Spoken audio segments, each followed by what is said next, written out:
168 թեմի հարգելի հետևողներ, այսօր ուղիղ հեռարձակմամբ կլուսաբանենք հայկական հարցահարդի փուլում քաղաքական, իրավական եւ դիվանագիտական հեռանկարներ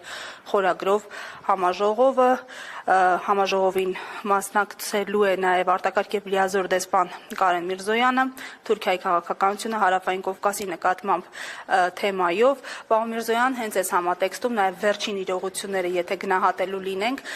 ցեղասպանության հարցի շուրջ թուրքական ժողովրդականությունը շարունակվում է, Էրդողանի ուղերձը թերևս դրա մասին էր, բայց հետարքիր զուգադիպությամբ ուղերձում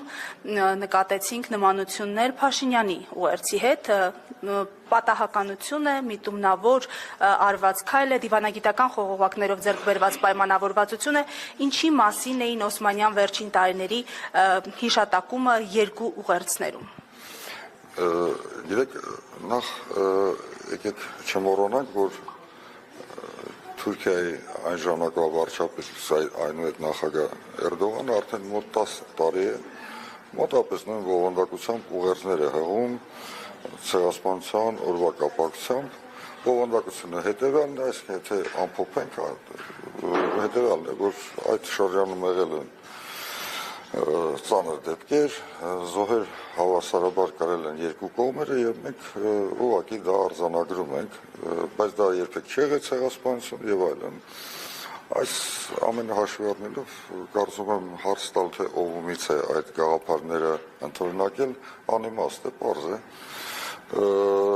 բայց այստեղ մի այլ տարբերություն կար երկու ուղերձների միջև, ուղերձը, որը հրապարակվեց թուրքական կողմից եւ ուղերձը, որը հրապարակվեց մեր կողմից, մեր ուղերձում ուղղակի բացակայում էր հիշատակումը, թե ով է կատարել ցեղասպանությունը, եւ կողմնակի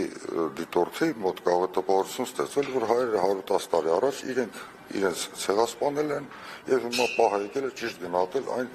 թե ինչպես եւ ինչու են իրենք իրար ցեղասպանել։ Չեմ ուզում ավելի հեռու գնացող գնահատականներ տալ, բայց ակնհայտ է, որ ուղերձում պարունակվող մեր երկրի վարչապետի ուղերձում պարունակվող այդ գաղափարները որևէ առնչություն չունեն թե պատմական իրողության հետ եւ թե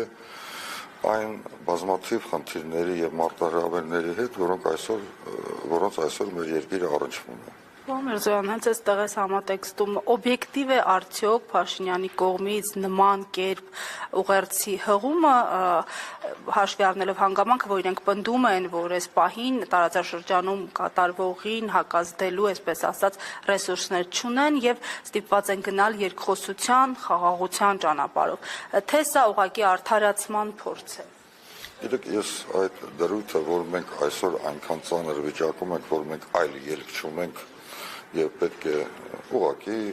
դառնանք թուրքական այդ պահանջների հդու եւ հնազանդ կամակատար չեմ ընդունում, մենք ունենք հսկայական ռեսուրսներ, այո, մենք պարտվեցինք 44 օրյա պատերազմում, բայց մենք չենք կապիտուլացվել եւ 44 օրյա պատերազմի ավարտին ստորագրված զինադատարի մասին պայմանագիրը վերածել կապիտուլացիոն պայմանագրի, ես կարծում դա անթույլատրել է։ Մեր պետականության, մեր ժողովրդի ռեսուրսները ես համարում եմ, որ անսպառ են եւ անհրաժեշտ ցանկության փառագայում հնարավոր է դիմակայել ցանկացած մարտահրավերի։ Շնորհակալ եմ։